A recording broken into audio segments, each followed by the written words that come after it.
DMK versus ADMK இதுதான் கடந்த 50 வருஷம் அரசியலில் வந்து தமிழ்நாட்டில் நடந்துட்டு இருக்கு. ஆனால் வரப்போகிற 2026 சட்டமன்ற தேர்தலில் ஏடிஎம்கே விசஸ் ஏடிஎம்கே அப்படிங்கிற ஒரு நிலைமை வந்து வந்துடும் போல் அப்படி தான் போயிட்டுருக்கு. ஏன்னா ரீசெண்டாக ஒரு 9 முறை வந்து எம்எல்ஏவாக இருந்த ஒரு ஒரு நட்சத்திர வேட்பாளராக ஒரு மிகப்பெரிய ஆளுமையாக இருக்கின்ற அதிமுகவோட கொங்கு மண்டலத்தில் ஒரு முகமாக இருக்கக்கூடிய முன்னாள் அமைச்சர் செங்கோட்டையன் அவரே பார்த்தோம்னா இப்போ இபிஎஸ் மேலே பல குற்றச்சாட்டுகள் எடப்பாடி பழனிசாமி அவர்கள் மேலே வச்சுட்டு இருக்கிறாரு. ஏடிஎம்கே இந்த கண்டிஷனில் போனால் வேலைக்கே ஆகாதுங்க, அவ்வளோதான். இவர் வந்து இபிஎஸ் அவர்கள் வந்து இதை ஒன்றுபடுத்தி இந்த கட்சியை கரெக்டாக கொடுத்தாருன்னா எல்லாமே நல்லா நடக்கும்.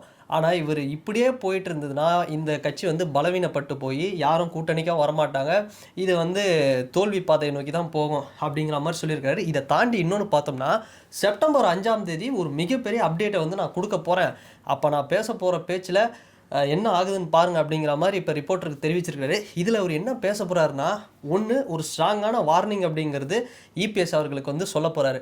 அப்படி இல்லைன்னா இவர் இங்கேருந்து அப்படியே கிளம்பி ஓபிஎஸ் அவங்களோட டீமில் போயிடுவார். அவங்க அப்படியே பார்த்தோம்னா டிவிகேவோட மெர்ஜ் ஆகிறதுக்கு ஆல்ரெடி ஒரு க்ளோஸ் டைப் ஒன்று பார்த்துட்ருக்காங்க, பேச்சுவார்த்தை நடந்துகிட்ருக்கு.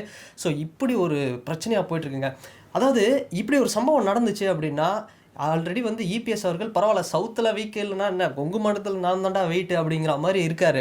பட் இதுவே பார்த்தோம்னா இந்த மாதிரி ஆட்கள் வந்து வெளியே வந்தாங்கன்னா இது ரொம்ப ஒரு மிகப்பெரிய அதிருப்தியை ஏற்படுத்தும். ஆல்ரெடி பார்த்தோம்னா செந்தில் பாலாஜி அவர்கள் ஏடிஎம்கேலேருந்து டிஎம்கேக்கு போனதே கொங்கு மண்டலத்தில் ஒரு மிகப்பெரிய ஒரு சரிவை வந்து ஏற்படுத்தி இருக்குது. ஸோ இந்த மாதிரி வந்து ஒருத்தராக வந்து அப்படியே வெளியே வந்தாங்க அப்படின்னா கண்டிப்பாக ஜெயிக்கிறது 2026 ரொம்ப கஷ்டம் ஏடிஎம்கே அப்படின்னே சொல்லலாம். சரிங்க, என்ன நடந்தது? யார் இந்த அமைச்சர் செங்கோட்டையன்? இவரெல்லாம் பார்த்தோம்னா எம்ஜிஆர் அவர்கள் இருந்த அந்த பீரியட்லேருந்தே, அதாவது 1977 அந்த காலகட்டத்திலேருந்தே வந்து இருக்கிறாரு.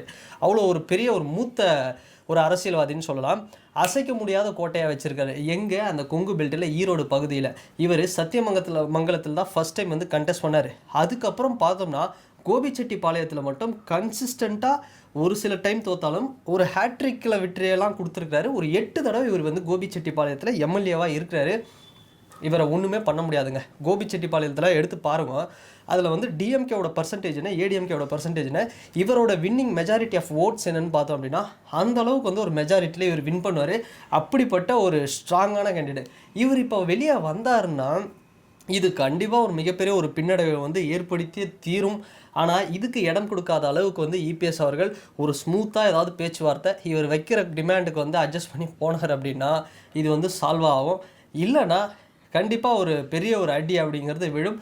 இபிஎஸ் அவர்கள் வந்து கொங்கு பெல்ட்டில் வந்து வெயிட்டுன்னு நினச்சி அவர் வெயிட்டு தான் அவர், பட் இருந்தாலுமே அவருக்கும் இது வந்து பெரிய ஒரு பாதிப்பை வந்து கண்டிப்பாக ஏற்படுத்துறதுக்கு வாய்ப்பு அதிகமாகவே இருக்குது. ஸோ இந்த லெவலில் போச்சுன்னா கண்டிப்பாக ஏடிஎம்கே விசஸ் ஏடிஎம்கே ஃபைட்டை தான் நம்ம வந்து பார்க்க முடியும் அப்படின்னு நினைக்கிறேன். ஆல்ரெடி இந்த பக்கம் வந்து பிச்சுக்கிட்டு வெளியே வந்துட்டாங்க. யார்? ஓபிஎஸ், டிடிவி, சசிகலா அவங்களோட டீம் வந்து வெளியே வந்துட்டாங்க. இந்த பக்கம் இவரை மாதிரி இருக்கக்கூடிய ஆட்கள் பாருங்களேன், அந்த காலத்துலேருந்து இருந்தவர் எத்தனை தடவை இவர் 9 தடவை எம்எல்ஏவாக இருக்கிறாரு, 2 தடவை மினிஸ்டராக இருந்திருக்காரு. இவராலேயே வந்து அங்கே அட்ஜஸ்ட் பண்ணி இருக்க முடியலன்னா அப்போ என்ன தான் போயிட்டுருக்கு அப்படின்னா, ஏன்னா மொத்தமாக வந்து எல்லாரும் வைக்கிற குற்றச்சாட்டுனா எங்க ஃபுல்லாக கம்ப்ளீட்டாக பிஜேபி வந்து டாமினேட் பண்ணுறாங்க, பண்ணிட்டாங்க. ஸோ இபிஎஸ் அப்படிங்கிறவர் சும்மா ஒரு ரோபோட் மாதிரி அவரை வந்து இது பண்ணிட்டு இருக்கிறாங்க பிஜேபி அப்படிங்கிற மாதிரி குற்றச்சாட்டு தான் எல்லாரும் வைக்கிறாங்க. ஏன்னா இபிஎஸ் அவர்கள் வந்து ஒரு பெரிய ஒரு டிசிஷன் எடுக்கலை அப்படின்னா கண்டிப்பாக மகாராஷ்டிராவில் சிவசேனா கட்சிக்கு பிஜேபியால் என்ன ஒன்று பட்டுச்சோ அது ஆல்ரெடி நடந்துருச்சுன்னு வச்சுக்கோங்க. பட் அது இன்னொரு வாட்டி வந்து ரீக்ரியேட் ஆகிறதுக்கு வந்து வாய்ப்பு இருக்குது. ஸோ நம்ம வெயிட் பண்ணி பார்ப்போம். ஸோ இபிஎஸ் அவர்கள் கொஞ்சம் விட்டு கொடுத்து அட்ஜஸ்ட் பண்ணி போனார் அப்படின்னா, இதில் மெயினாக ஒரு குற்றச்சாட்டு அவர் வைக்கிறது என்னென்னா, செங்கோட்டையன் அவர்கள் அவருக்கு தோல்வியை பற்றி கூட கவலை இல்லைங்க. 2026 ஏடிஎம்கே தோத்தா கூட அவருக்கு கவலை இல்லை. ஆனால் கட்சி தோல்விக்கு அப்புறமா அவர் கண்ட்ரோல்லே இருக்கணுன்றது தான் அவர் வந்து எதிர்பார்க்குறாரு அப்படிங்கிற மாதிரி வச்ச குற்றச்சாட்டு உண்மையாகவே வந்து இது ஏங்க இவ்வளோ பிரச்சனை இருக்கிறத தான் விஜய் அவர்கள் தெளிவாக சொன்னார் டிவிக்கில். பாருங்கள் அந்த கட்சி இன்றைக்கி எந்த கண்டிஷனில் இருக்குது, அதை ஒத்துக்காமல் வந்து விஜயை வந்து திட்டிகிட்டு இருந்தாங்க. ஸோ இப்போ இதுவே வந்து உண்மை ஆயிடுச்சு, விஜய் அவர்கள் சொன்னதே உண்மை ஆயிடுச்சு அப்படின்னே எடுத்துக்கலாம். ஸோ அதுதாங்க, வெயிட் பண்ணி பார்ப்போம். செப்டம்பர் 5 சரியான ஒரு அப்டேட் இருக்குது. செப்டம்பர் 4 ஓபிஎஸ் அவர்களுடைய அந்த மாநாடு ஈவெண்ட் இருக்குது. ஓபிஎஸ் எந்த அணியில் போக போகிறார் அப்படின்னு. ஸோ இவ்வளோ ஒரு பெரிய பரபரப்பு. டிஎம்கே ஏடிஎம்கேன்னு பார்த்தோம், இப்போ ஏடிஎம்கே விசஸ் ஏடிஎம்கேன்னு பார்க்க வச்சுட்டிங்க. ஸோ இது எந்த அளவுக்கு வந்து ஒரு பின்னடைவை ஒரு பாதிப்பை ஏற்படுத்தும் அப்படிங்கிறத நம்ம வெயிட் பண்ணி தான் பார்க்கணும். அண்ட் இந்த வீடியோ பற்றின உங்களுடைய கருத்துக்கள் என்ன அப்படிங்கிறது இந்த கமெண்ட் செக்ஷனில் மறக்காமல் பதிவிடுங்க. அண்ட் வேறு ஒரு வீடியோவில் வேறு ஒரு கான்டென்ட்டில் நான் உங்களை பார்க்குறேன். பாய்.